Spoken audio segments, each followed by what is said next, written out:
Hi. Hi. Okay, so we spent so much time, right, like trying to set things up. I think it took us almost half an hour to try and figure this system out, but I'm glad we managed to do it in the end.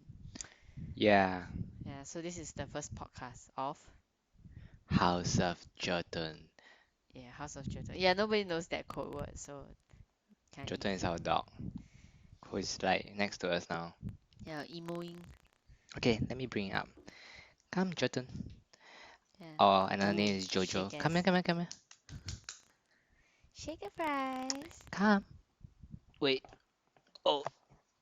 Ah. Yeah. Toast to the ones that we got. Na Okay. na na na na na. Our little Looking chihuahua, back on the our little memories naughty that chihuahua bring is bring now on my back you. laps. I'll give him his daily massage. Yeah. So we have just Okay, got. so what do you want to talk about? So, I wanted to talk about happiness lah, but I guess we got a bit distracted with chihuahuas and stuff. Is he yeah, part of the happiness equation? the thing is that he doesn't look very happy every day. He's a bit grumpy and angry every day. Our dog. Yeah. So you know this thing right that kind of like bothers me sometimes. I often thought I often think about whether my dog is happy just being in our house. Like, I think for that we need to hire, the dog communicator. I saw the name card once at the vet. have you ever wondered how did they become dog communicator in the first place? I think they are probably they can like I'm not sure how they communicate. Maybe you should hire one and like do they talk by looking into their eyes or something like that? I don't know. Maybe can they can detect like minor creatures in their bodies. Yeah. I always wonder, right? Like, yeah, what's up in their little dog brain, right? Do they have thoughts about, do they worry about anything? I hope he's not. 'Cause he just need to be a dog lah. To me, right, he has been when he's born, right, he already knows how to be a dog. I mean, after 8 years of being a dog, I believe he should be quite good at being a dog. I mean, he knows how to wag his tail, he can run around, sniff stuff, eat his food when it's time to eat. Should Yeah. be as a dog, he has mastered the tricks, tips and tricks to be a dog. Tips and tricks to be a dog. Sometimes you wonder if he has the man or something. But a dog looks highly stressed all the time, and I make it my life mission just to like make sure that he leads like a good life although we don't let him eat whatever he wants. Yeah, I mean, if you talk about happiness, right, in Singapore, definitely we see unhappy people around. And sometimes it makes me wonder why people are unhappy. And I saw in the forum, right, people say, oh, is it because we don't have nature, like compared to countries like Finland or all that, where they see nature every day and they're happier. I think that's one of several factors that make Singapore not that much of a conducive place to be happy. So nature is definitely one of them. I think like we are also a very highly competitive society. Yeah. Like the pressure to succeed is quite real and it can be quite similar to Asia where Yeah. just I mean, the thing is that, right, you see, I'm not a Singaporean. I came from before I lived in Singapore, I came from Brunei. And before I came here, right, to study and sec 3, right, I was very worried. People were telling me, I mean, people were like, "Oh, you're going to Singapore, you're going to be so dead, over there." I was very stressed up about coming to Singapore, all the more plus because I come here, alone and I was on a scholarship. I need to perform, right, and all that. So it was quite scary, like I remember like I finished like and I ended my school year, right, and then I had to sort of prepare for my coming to Singapore because I heard it's like very very stressful and very competitive. That was my impression of it back in those days when I don't know when the internet didn't have a lot of information. I also didn't know how is it like. I just knew from hearing from people that it's very stressful here and all that. Yeah. I mean, did you think about like what is your backup plan if Singapore didn't work out for you? mm, uh, I didn't think so much. I just met up with my Brunei friend, I don't know, like a while ago, and he's like, wow, you are still sane, like you didn't go crazy. Their impression of Mm. Singapore is like, you will go crazy. For Bruneians, right, you will go crazy if you live here. For like, I don't know, I have been here for 10 over years, right? So they thought I have gone crazy already because of all the stress. Because in Brunei, right, yeah, you do get nature. Like back then, right, we open like my house in front of my house was like just nature, monkeys, like literally monkeys But jumping all over sometimes, the trees, okay, I need to ask this thing where, like, because it's Brunei, I think I right, was and happy. it's kind of isolated. So okay, you were happy. What do you think about the people around you? Like, for example, you told me your father, right, thinks that, oh my God, Brunei is like a jail, like because it's so isolated from the rest of the world, and like you feel almost as if like there's nowhere you can go Yeah, I and mean, nothing much to you see, do. right? Like for cause cause before we go to Brunei, we went to Brunei. We were living in Malaysia, Mm-hmm. right? In a very lively small town where you can just go out at night and then eat stuff, supper. So it was a very lively place. So comparatively, yes, you go to Brunei, it's just like there's nothing. I don't know. I heard in places like Australia, that's what you get to, right? You can't Yeah, just drive out and eat some street hawker at 2:12 a.m. in the I middle of think the like night. you can go to bars. You can Yeah, go but to it's like bars. a it's like a I guess like a different thing. Like you just want to get your char kway teow or I don't know mee rebus fix in the middle of the night or nasi lemak that kind of thing. You don't get all this lah. It's not as cheap lah, not as Yeah. accessible in terms of price point, Yeah. but I think you can lah, you can. Yeah. So for me, when I had the transition, when I had the transition to coming, I don't think I was unhappy as a student, as a Sec 3 student Mm. living in a hostel in a boarding school, Mm. right? Definitely it was stressful to adjust to a new environment, but I don't think it was like unhappy. Yeah. Mm. Actually, all these years, right? If you ask me, I don't think I was like unhappy living in Singapore. Yeah. Mm. Okay. Yeah. I'm not sure. Like, But how what about you? about Like, your classmates? I mean I grew up here pretty much my whole life, and I mean it turned out quite different from what I expected, in the sense that I met you, and like I always thought that I have aspired to be much lesser than what I aspire to become lah these days. I feel like when I was younger, Singapore was a much more carefree place.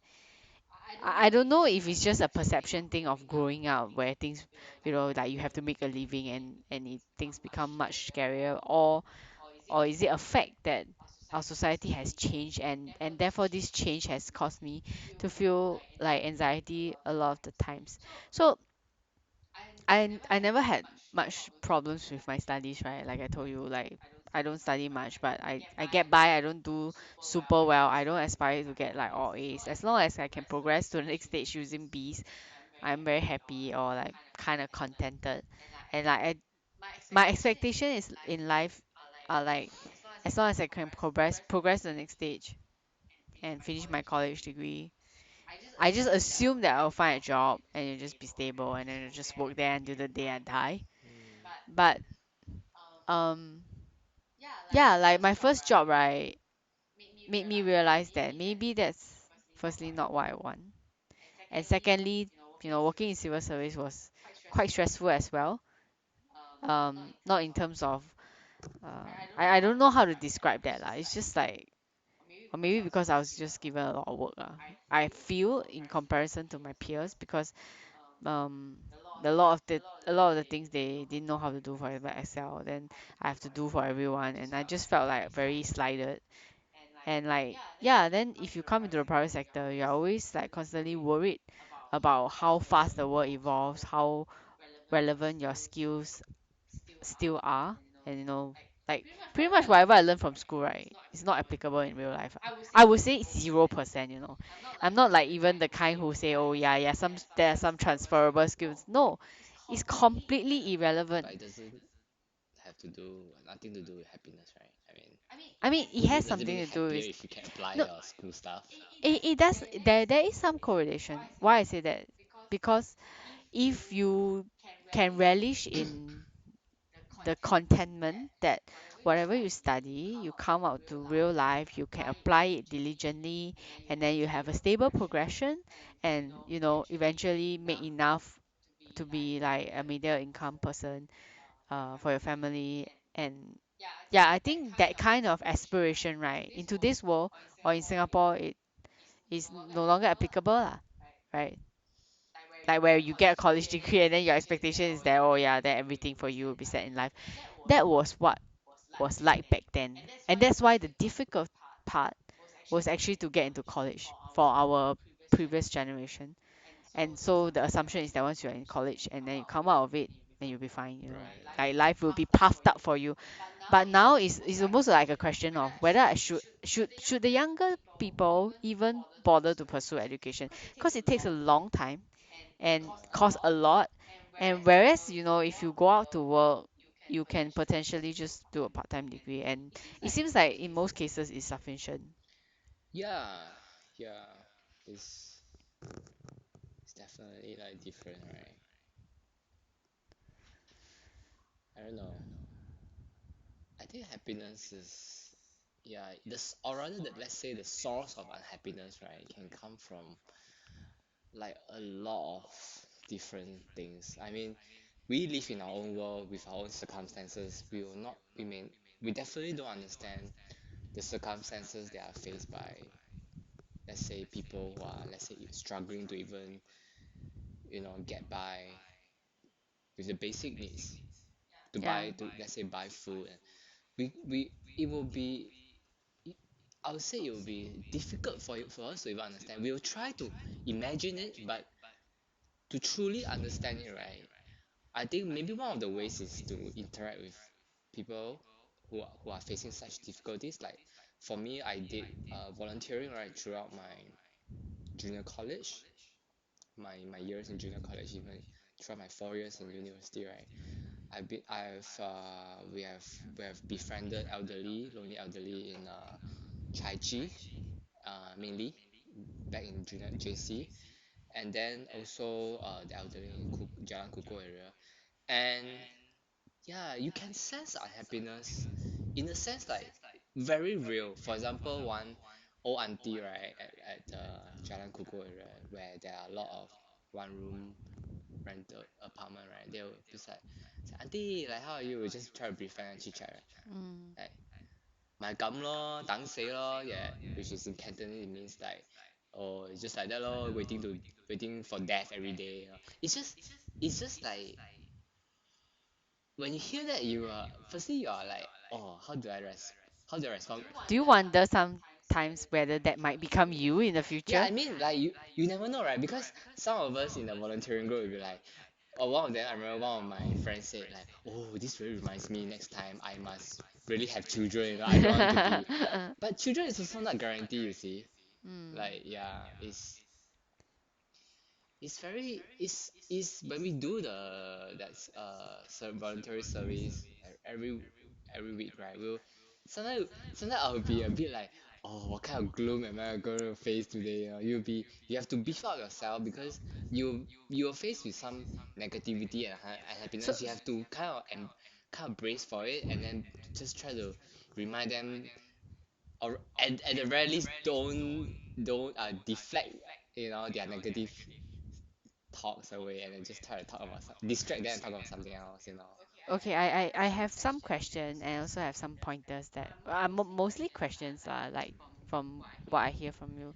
So one is happiness necessarily tied to your economic status? Like for example, you mentioned like one room flat, two room flat, and then the other question is, um, do you think as a society, Singapore is more unhappy than other societies?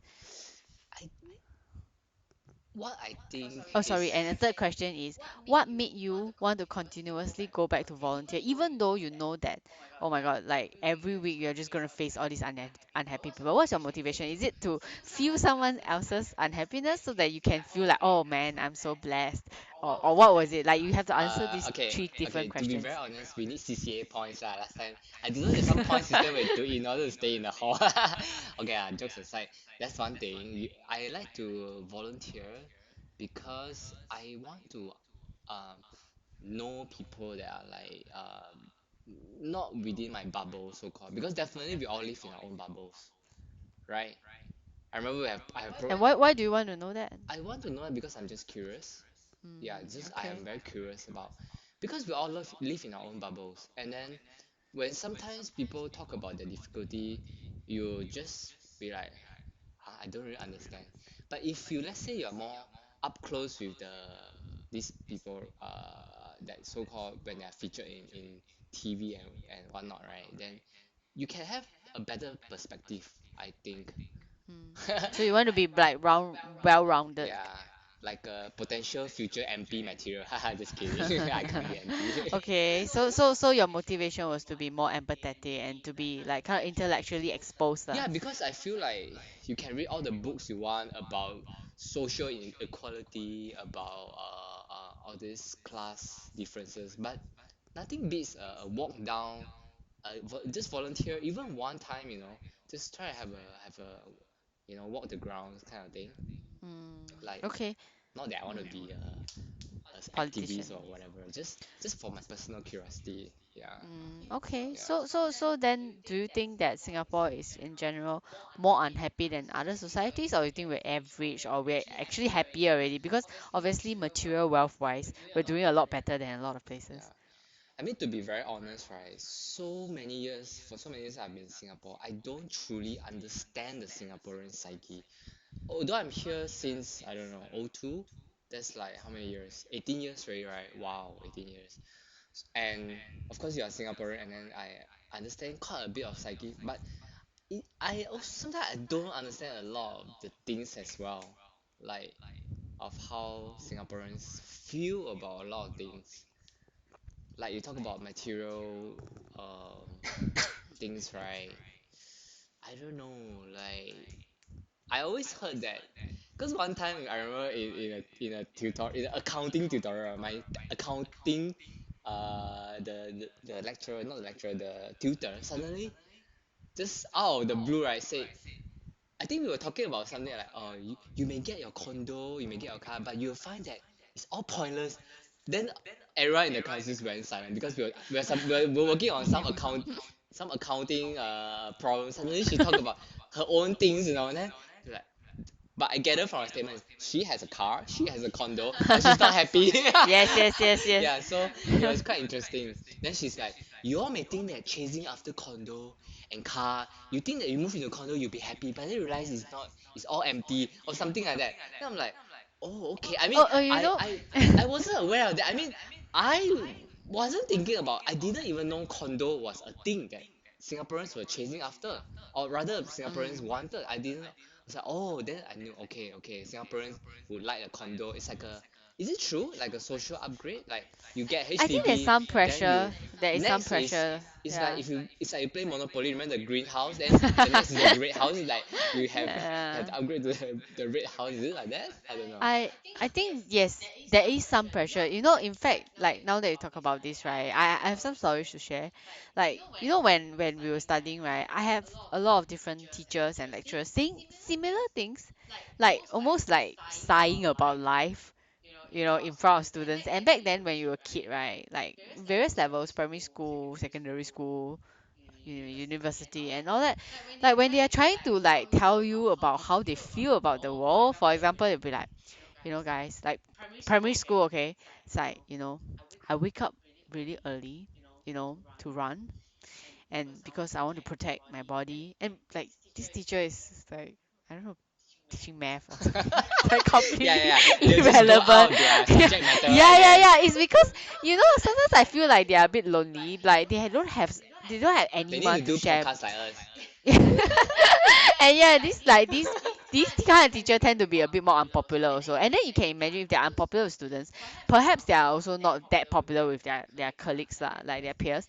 So they will try to like talk about life, Any and you audience? be like, yeah, you be like, I don't really understand what she's saying and why is this like a thing. And then or like tell you about their love story, and then like I'm married She teachers can and weave it just into the math question, right? If one lover uh, sends three text messages per minute, in 30 minutes, how many? how fast should you reply, in order not to appear rude? If you aim to reply 5 times in an hour, then how like what is the maximum amount of time you should not reply is 12 minutes. But anyway, Okay, why did I just answer my question? Then even in uni, right? Then there was this lecturer who'd be like, you know, in order to buy stocks, you have to have a strong heart. And it's almost like they're trying to narrate into their own life. So I get the feeling that, yeah, a lot of people are just not very like content with their life here. It's like they can almost have all the material things, but do they are they happy with themselves? You know, yeah. they might find very empty. Mm. And so what is the advice to become happy? Like, do you just not chase anything and just be like, I'm just gonna work the minimum, and like I'm just gonna settle, and what is the solution to this? Yeah, I mean that will venture into the territory of religions, right? Like let's say for Buddhists, right? Yeah, that's one of the things like letting go of um I don't know, let's say like clinging on to the material wants you know, because we always want stuff, and if we don't get it, then we are not happy. That's one source of Hmm. so-called unhappiness, I think, according to the Buddhist worldview, right? Yeah, and another thing I think is quite relevant to Singaporeans is that I feel like, I don't know if this is true, but I think that a lot of people feel like over here, right, you have to have connections, you have to be born privileged. We have progressed to a stage whereby people don't, majority of the people don't believe that they can make it on their own. Is it? I don't know. This is my perception.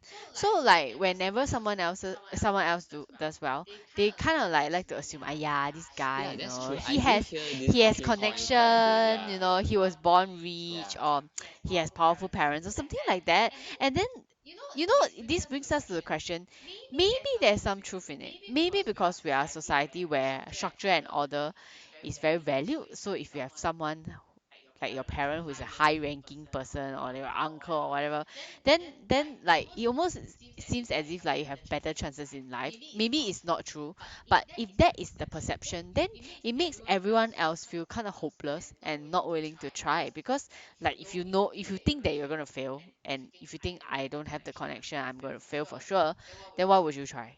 Mm, Yeah, and then you just feel like quite like hopeless lah about your situation.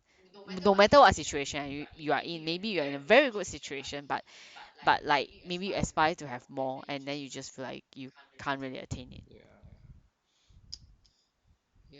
That's one thing. Maybe we should invite someone with I don't know, certain from various religious background, and someone interview them right about this because I'm not a religious person, right? So I do read up about things like that. Maybe they can give us some perspective. I don't know if, for example, is there a correlation between, let's say you're being very religious and then you're happier, let's say in a society, you know, Maybe. religious people more happier? I don't But know. then there's also the element of like maybe you're happier because you're running away from the fact that you're unhappy, and then you just try to find a main source of distraction. So beyond the feeling like You you saying need religion is a certain, distraction? I, it is a huge source of distraction. I can tell you honestly, like when I was very involved in a particular religion, right? I just like it becomes a drug. Like you go to it all the time, as if that will solve all your actual problems. Like for example, not doing very well in school, Right. not having a good relationship. Then Mm. it's like instead of working on your relationship or your schoolwork, you just keep like trying to pray, and like just praying that things will get better. It's almost like as if the more pious you are, like like your life situation was just somehow turned around. But we all know that it's not true. Right? Intellectually wise, we know that it's not true. And beyond, I want to say, right, beyond the connection thing, Mm. I think one big problem we have here is the correlation between academic Mm-hmm. results and the success rate in life. It's almost like everyone thinks that, oh, you need to have a good cert It's funny, right? It's in in, order it's to like do it's well. 2020 this year, and then yet we are still talking about this And stuff, I feel right? like this has been almost like um been extended by the state, but maybe in a not so obvious way. For example, when I was in like, okay, one reason why I left civil service, right, was because I found out that, oh, if you are of a certain class of honors, then you will be put on fast track, you will be like marked for promotion and things like that. Things that they never discuss, but it's kind of like the unspoken rule. And once you find out, right, it dashes all your dreams. It makes you feel as if nothing you do will ever matter. Like you Mm. cannot change your fate through your You actions. can if you try to build a time machine and go back and tell your old Yeah, self that's to like study then harder. that's kind of stupid, right? I mean, I can go get myself another degree, but will it be the point? Yeah, I mean, if that's the kind of system that rewards good grades and all that, right? I mean, then we can understand why people put so much effort into ensuring that their children get good grades. Like, look at all the tuition centers that we have, right? Even our little neighborhood here has so many tuition Yeah. centers. It's like Is this the culture that we want?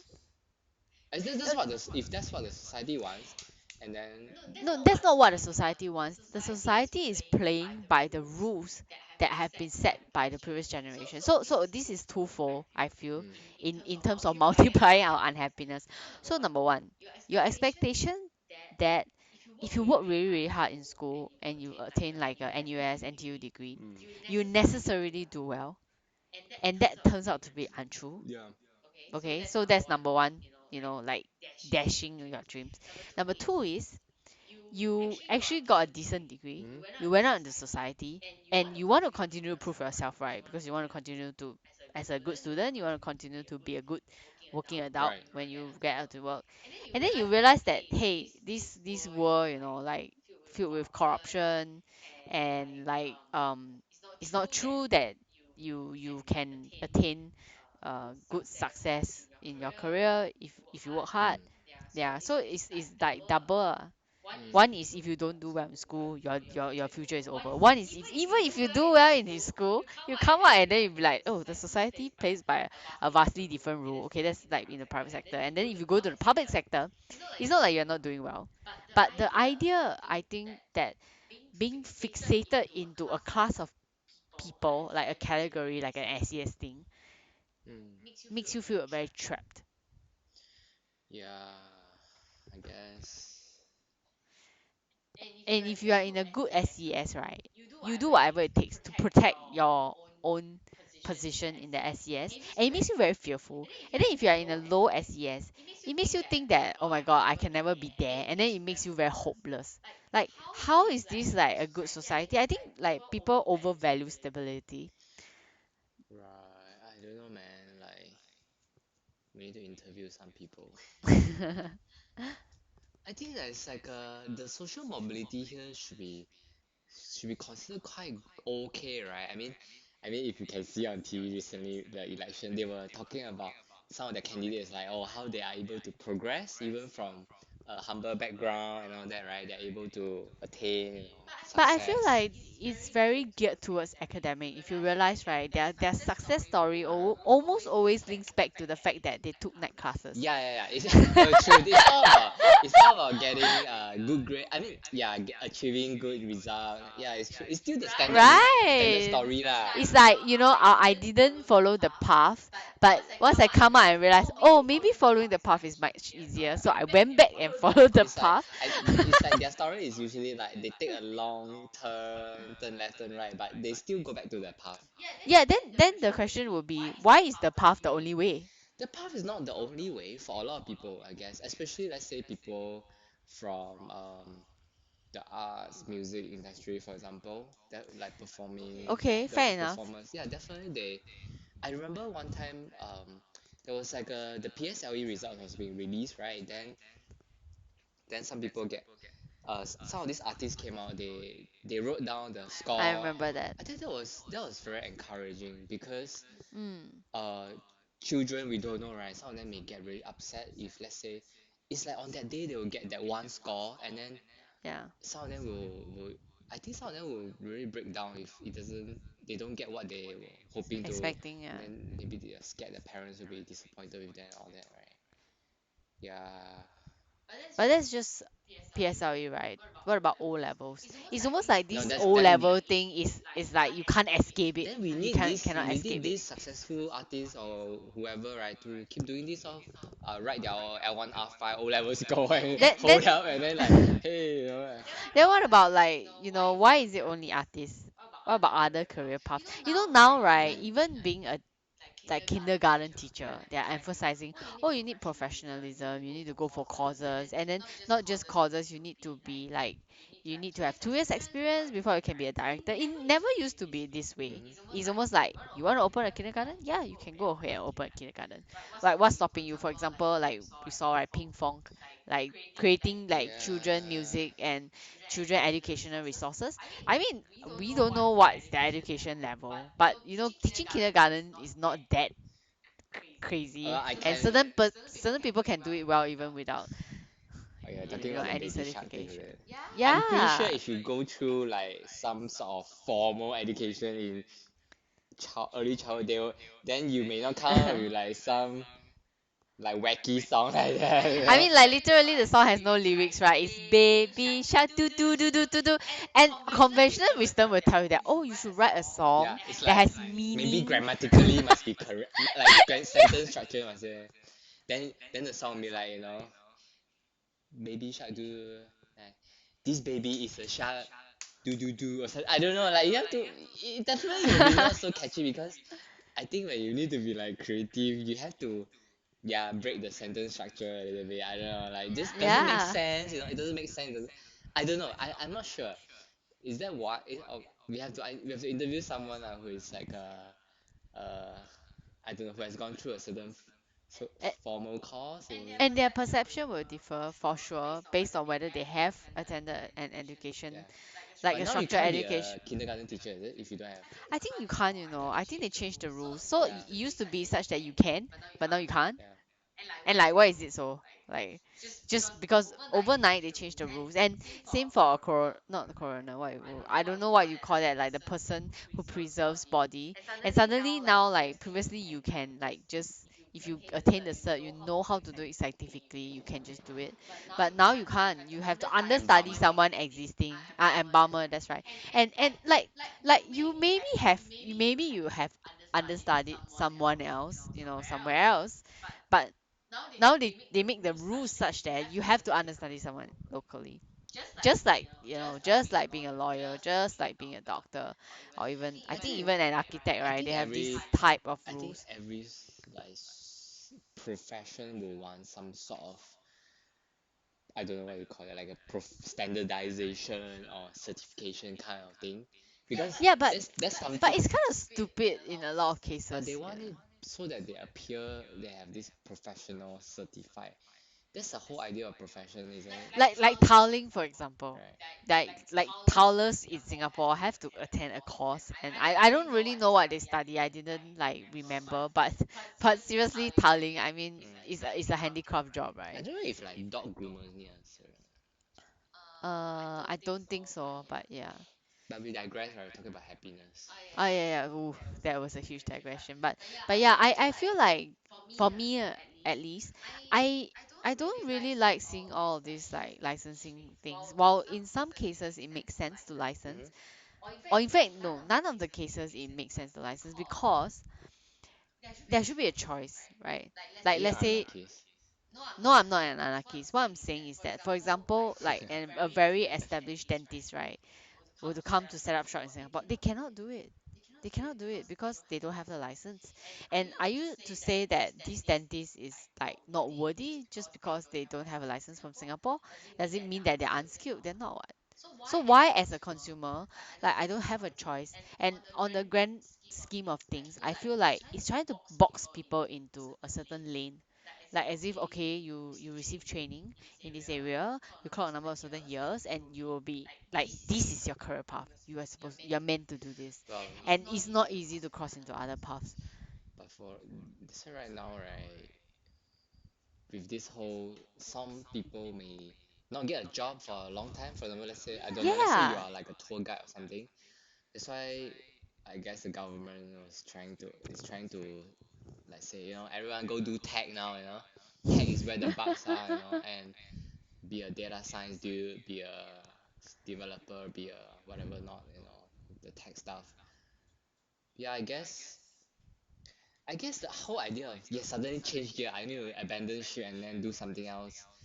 It will be more like something, uh like, it'll be something like something new here, maybe because like But maybe in the past, like, yeah, you'll be a this a teacher or for the rest of your life, but here now it's like, no, people can just change and then they can do. But I think they're trying to encourage this idea that you can change, halfway. but then again, it also goes back to the idea that oh, you have to study to Yeah, you have to change. study and I then mean, you have is to start all over again, that kind of thing. yeah, does that even like make sense? Like, let's say if someone who's naturally good at something, for example, Yeah. you might say it's programming, but Mhm. if you have a natural talent at it, some people may just make it without restudying, like been learning on the side. Oh, you have a Yeah, friend who is yeah, like that, yeah. right? Firmware engineer, and like he didn't go through like formal training for it, right? Yeah, it's like, that's why I feel, if you have like a hobby, a side project, whatever not you have been doing, yeah, you'll be even better than people who have taken a cert in that, right? Yeah. Yeah, Then but because you have but been our so state into, will not agree with you, and I think that's very unfortunate I don't know, man, like, because of all this we emphasis don't have to on care like about the state, training and we things. have to care about what the industry is okay or not. Yes and And no. maybe sometimes it's because I've heard my friends, some of them, they don't have a degree, and then but they completed a coding course, right? And then they were like, Mhm. oh, I want to go get a degree. I'm like, why? Like, you got the skill Yeah. already, right? He said, oh no, but those HR will, they won't be okay with it, or they won't give me a good pay because And why is it it's like a this, HR. It's right? a HR is not a state. It's not a government. It's a, No, but who shapes the culture in the end? Is it okay? The people, of course, they shape the yeah, culture in some ways, but also like I think in the general scheme of things, right? It seems like we are very inflexible as a country, and as the largest employer, right? Of yeah. the state employer is also very inflexible lah in a lot of cases, and it's not like we don't know. Yeah lah, but then the argument with, they want the best cream de la cream, is it, whatever they call it, the best cream. Suppose like okay, you point out the example of the tour guide, right? Suppose you were very brilliant, you got like you are valedictorian of your cohort Right. back in like this your uni days. But back then tour guides used to make quite a bit, right? I don't know. So Is it? yeah, yeah, yeah, they used to make quite a bit, and it's like kind of more glamorous because you get to travel and like it's fun. Oh yeah, So especially some before people air travel was popular, right? yeah, Before. so some people might have pursued that for 20 years, Yeah. right? And it doesn't mean that they became stupid or what after that 20 years. And so suddenly, if they were to apply to get the civil service, what do you think are the chances of them getting I don't know, if you work in the tourism in? board, maybe you have a good chance. Well, yes, but like, are they precluded from like maybe working in NEA, for example? I don't know, man. Yeah, so that's the real question. It's really not very flexible. Yeah, And flexibility is also not like a a lot of thing. air stewardess, right? Like let's say if right now after 20 years you decide that okay, maybe I want to stop be, being a stewardess, right? I want to change path and just go work in the civil service or like hospital or what. You may have some transferable skills, but in the end you're going to devalue the worth of your skill because of that. Yeah. Then it'll be too bad. Oh, I just read an article in LinkedIn that's very interesting. So this employer, right, he was writing this is it HR or short, I think he's an employer. Hmm. He wrote this short article, right, that says okay, so and so changed 3 jobs in 2 years and recently celebrated 4 years in my firm. Okay, and this is a foreigner. Mhm. So he said that I would urge all HRs to not just straight away reject someone's CV because it seems like they have done a short stint Oh. in jobs. Why? So I what I did that time was the HR passed me a stack of CVs. I looked through. I didn't find anything interesting, so I asked for the rejected list. And then I looked through and I saw this guy. Oh. I decided to call this guy and find out why did he change jobs 3 times Huh. in 2 years. And why? Yeah. So the guy explained, okay, when he first started out, he joined a startup, and then the startup folded, Oh. right? So he had to go to another job, and the second job, the the boss or whoever employed him, right, actually took advantage of his situation Mhm. by paying him even lesser than the startup job. Wow. So he went to work, but then in the end he knows that he's worth more, so he left the second job and went to the third job. Okay. And then the third job, right, he was apparently performing pretty well, Mhm. but the third job was probably a larger firm. They have this policy whereby you cannot get promoted twice in a year, or you can't be promoted like consecutively, this kind of strange rules. Mhm. And so this guy was like, okay, this is not somewhere I want to stay because it's like not going to be good for my progression since I know I can do a lot more. Oh. So I start applying for more jobs. And then like so he's like on his third job lah, and then applying to this fourth job. Mhm. And then that's when the hiring manager decided, oh, this is a great guy, I'm going to hire him. Right. So like I think we don't have enough of that for sure But in HR our is a country. gatekeeper, ma. Yeah, so this is very, very unfortunate, like that. They have their own ideas on what's a good candidate, a bad candidate. One of Yeah, which is is staying long in a job job really like, hopper, throw in the rubbish bin. yes, is staying long in a job really a good thing? Is stability a good thing? Well, if you like it, it's good, I guess. Yeah, I think our society, right, promotes quite a lot on stability, and I think But it that's might be how harming our country. well that's how Singapore markets itself, right? We have political stability, we'll never ever have change of government like our neighboring countries, things like that. That's how we market. It's like we are like forever the same. We'll never have turmoil. Like we're square. Yeah, we are not like Hong Kong. Like where there's a lot of trouble right now and all that.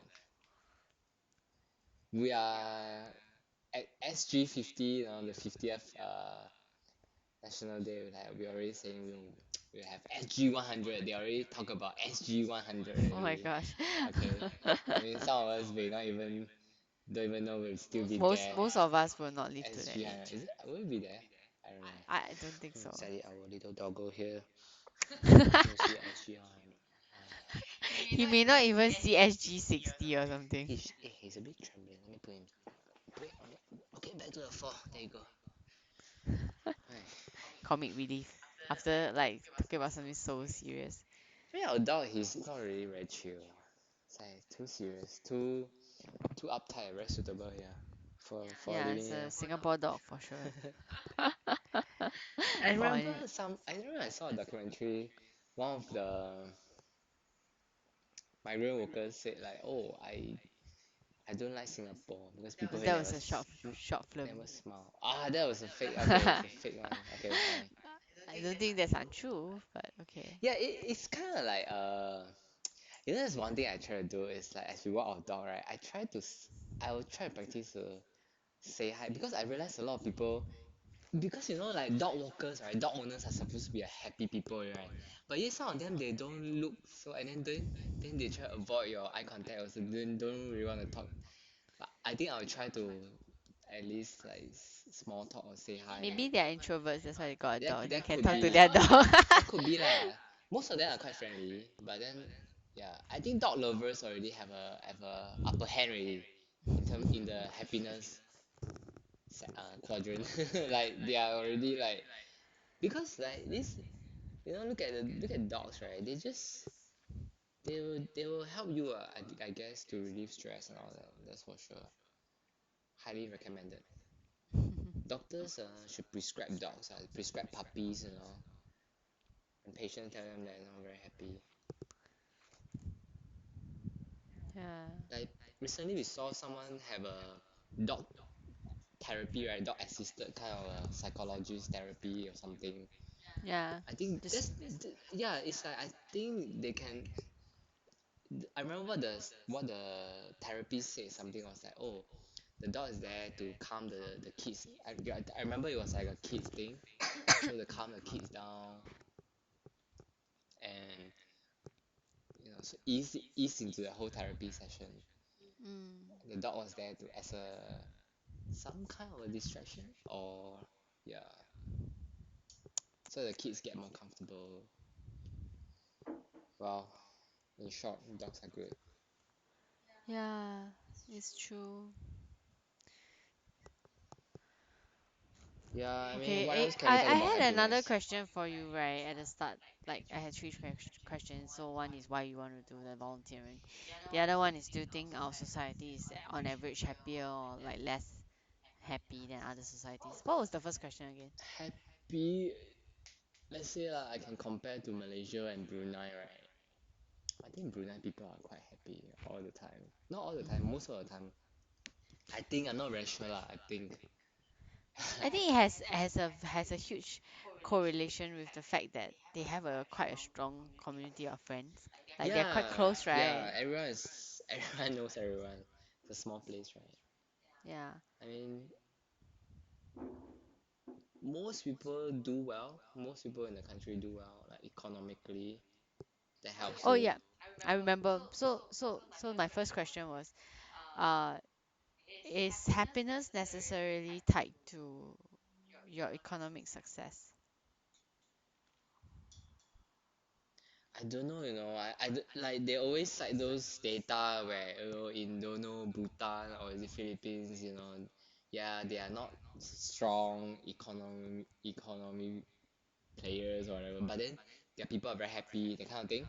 Hmm. So, but if we be realistic, right? Let's say we live in Singapore, and then if you cannot afford, let's say a decent uh living space, I'm talking about let's say a HDB that at least is not too cramped, like Yeah. a good space for you to live, depending on your household size.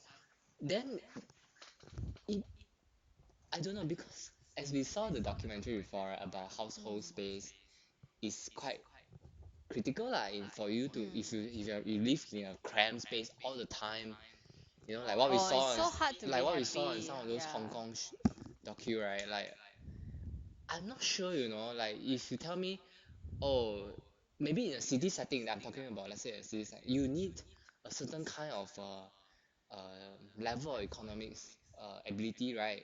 To at least, I I don't remember know. I remember the Tokyo study, right? Like they did a study on what's the minimum amount of space a person Yeah, needs, and the answer is 25 meters square. 25 meters So square. I think we are kind of under that. You just Every person needs 25 calculate. meters square. Yeah, because okay, why I say that? Our four-room HDB is 90 meters square, Okay. and if you have two adults, two children, like that's four people already. So 90 divided by four is definitely less than 25. Right. And if you think about space as in real And space, they add the then aircon ledge some more these days. exactly, you have the aircon ledge, you have your yard, you have a bomb No shelter, wonder that day a I saw freaking bomb someone store shelter. their stuff on the aircon ledge. Yeah, yeah, yeah. We should consider doing that or like grow an edible garden there, right? Build ourselves a stairs to climb up to. Yeah, it's like Yeah, ejaculate in the. it's difficult, Yeah. Like even when I first moved in, I felt like, oh my God, like the room is so small. Yeah, It, I guess it's it's the crazy, space will probably affect also. Well, maybe it helps, let's say, with a good interior design that somehow use certain tricks, right, to expand the space, like mirrors and all that. I don't know, Yeah, you maybe, can put a lot of or mirrors, or but or, if it's small, it's small. or like a nice kind of. I think very important is you must feel nice, in your house. Like when you let's say you come back home. I think the space is also very important. Yeah, you will. Yeah, and the architects and interior designers will definitely agree with this. how space will affect your Do you think house. our HDBs are well designed? Our HDBs depend on your floor plan, man. Like I kind of feel like we don't need like the bomb shelter. I heard they're Okay, gonna provide next time without the walls, right? I don't know how true is that. yeah, it's Then you true. can decide on your own partitions. But still, like the fact that the bomb shelter is right in the middle makes it very difficult. Like the old layout, I feel is so much better. Like the squarish layout. Maybe the bomb shelter is a source of unhappiness. It reminds you that maybe you get bombed someday, you know? Yeah. Like, I don't know, like, I gotta hide in this thing I someday. I need to use this. Well, perhaps that's a reality, but the thing is, okay, let's put a bomb shelter aside. I think it can be better designed. Like what I'm trying to say is the houses can be better designed. Yeah. Not just the house, maybe the estate, like Oh the yeah, living true, space, the true. playgrounds and all that, right? Mainly it's the space. You need people need space. Like when they look up, right? It's better that they can see a blue sky Mm. rather than just the view being blocked by another block of apartment, I guess. Yeah, we're kind of lucky nowadays. Like the fact that our view is so crazy awesome.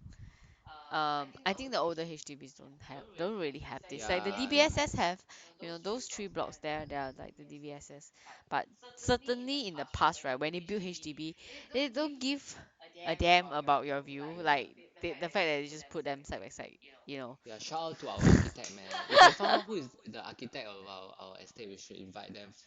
Interview this. Let's give them an award. Interview. I want to personally thank this architect here. Quite a Hey, good job done, really. I thought of a name for our podcast. What? It's called the um Black Black Box Singapore. Black box, ah. Yeah, it's just like there's nothing like on in terms of video or whatever, right? No face. Yeah. It's just us talking about our lives in Singapore, our true feelings, and it's just a black box lah. You can get to hear people talk about life as it is, Then do we have not to cut down curated. our Singlish and last if we have international audience? Perhaps that would be a good Or idea. maybe I don't know if international audience can understand us or not because like the way we talk, right? It's like Then you can try to pronounce more accurately. then I cannot talk like naturally. Like You have to try. I don't know, man. How long are we into this already? Quite long. Yeah, What we just talked like for almost an an hour, hour. like just like that. Well, it's interesting Yeah, discussion, it's I cool. suppose. We can talk about stuff. I would say let's just not even edit this and just put it out there and see if anyone even wants to listen to Can we it. monetize this? That's the question. Hey, cut this out, man. Like how I think there's a desire in everybody, right, to eavesdrop and really hear out what people say. This is the reason why people go to forums, right?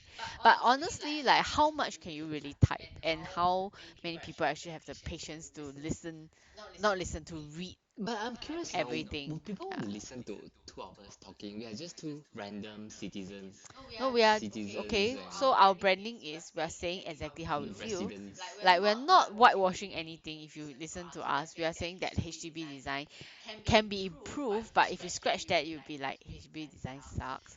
Then like a lot of things where we feel like okay, the state can do a lot more in terms of allowing more instability in our country. In as opposed to like just trying to keep like dead wood alive. Things like that. I don't think people will really say this very often on the street. Are you talking about Deadwood? What's Deadwood? Dead wood meaning like companies that are not really performing, Oh, and like right. like even the civil service, they have like this policy that they don't really fire anyone.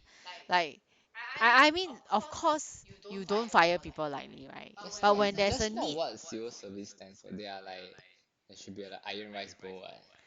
Yeah, but it shouldn't be the case. And then also like they don't take in a large demographic of the society. For example, if you are old, like God, we all know lah. Come on, once you are like 40s, you want to join civil service, no chance. Is it? I don't know. Okay.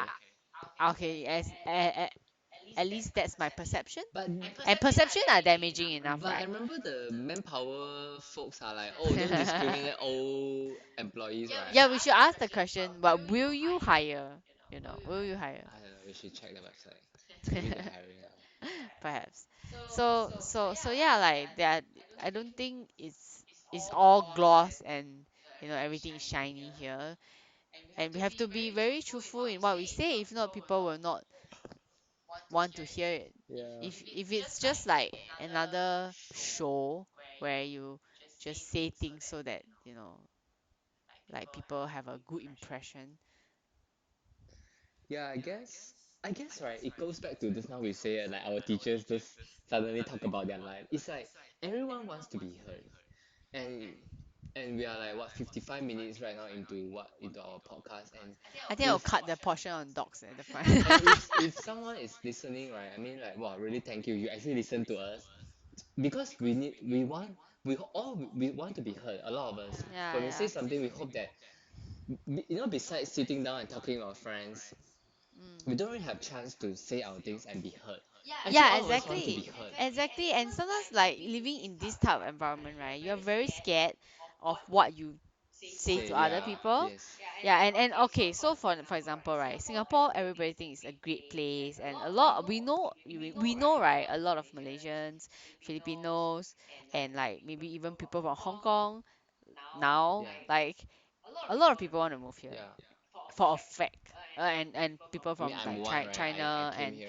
yeah, exactly. So like when we discuss these things, right, we're just trying to say our views and let you know that it's not all glossy, and don't arrive here like thinking that, yeah, like once I'm in Singapore everything is set, I'm like going to you know uh be successful right away, or lead a damn happy life. There are so many other things we haven't talked about, for instance, like how difficult it is to get family pass. So you could come here, for example, to work on your own, but if you're not in a certain category, you can forget about bringing your family here.